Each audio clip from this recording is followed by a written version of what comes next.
And the whole multitude of them arose and led him unto Pilate. And they began to accuse him. Said, he found this fellow perverting the nation and forbidding to give tribute to Caesar, saying that he himself is Christ the King. And Pilate asked him, saying, art thou the King of the Jews? And he answered him and said, thou sayest it. And said Pilate to the chief priests and to the people, I find no fault in this man. And they were the more fierce, saying, he stirreth up the people, teaching throughout all Jewry, beginning from Galilee to this place. When Pilate heard of Galilee, he asked whether the man were a Galilean. And as soon as he knew that he belonged unto Herod's jurisdiction, he sent him to Herod, who himself also was at Jerusalem at that time.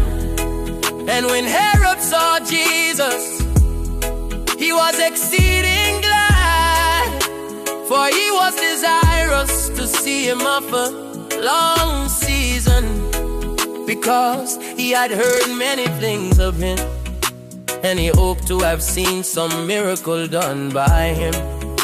Then he questioned with them in many words, but he answered in nothing. And the chief priests and scribes stood and vehemently accused him. And Herod with his men of war set him at naught and mocked him, and arrayed him in a gorgeous robe, and sent him again to Pilate. And the same day Pilate and Herod were made friends together, for before they were at enmity between themselves. And Pilate, when he had called together the chief priests and the rulers and the people, said unto them, yea, I brought this man unto me as one that perverted the people. And behold, I, having examined him before you, I found no fault in this man touching those things whereof ye accuse him. Lo, nor yet Herod, for I sent you to him, and lo, nothing worthy of death is done unto him. I will therefore chastise him and release him, for of necessity he must release one unto them at the feast. And they cried out all at once, saying, away with this man, and release unto us Barabbas, who for a certain sedition made in the city, and for murder was cast into prison. Pilate therefore, willing to release Jesus, spake again to them. But they cried, saying, crucify him, crucify him. And he said unto them the third time, why, what evil hath he done? I have found no cause of death in him.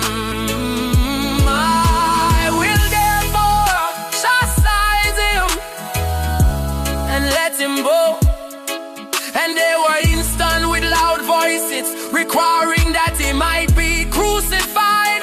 And the voices of them and of the chief priests prevailed, and Pilate gave sentence that it should be as they required. And he released unto them him that for sedition and murder was cast into prison, whom they had desired. But he delivered Jesus to their will, and as they led him away, they laid hold upon one Simon, a Cyrenian, coming out of the country. And on him they laid the cross, that he might bear it after Jesus. And there followed him a great company of people and of women, which also bewailed and lamented him. But Jesus, turning unto them, said, daughters of Jerusalem, weep not for me, but weep for yourselves and for your children. For behold, the days are coming, in the which they shall say, blessed are the barren, and the wombs that never bear, and the paps which never gave suck. Then shall they begin to say to the mountains, fall on us, and to the hills, cover us. For if they do these things in a green tree, what shall be done in the dry? And there were also two other malefactors, led with him to be put to death. And when they were come to the place which is called Calvary, there they crucified him and the malefactors, one on the right hand and the other on the left.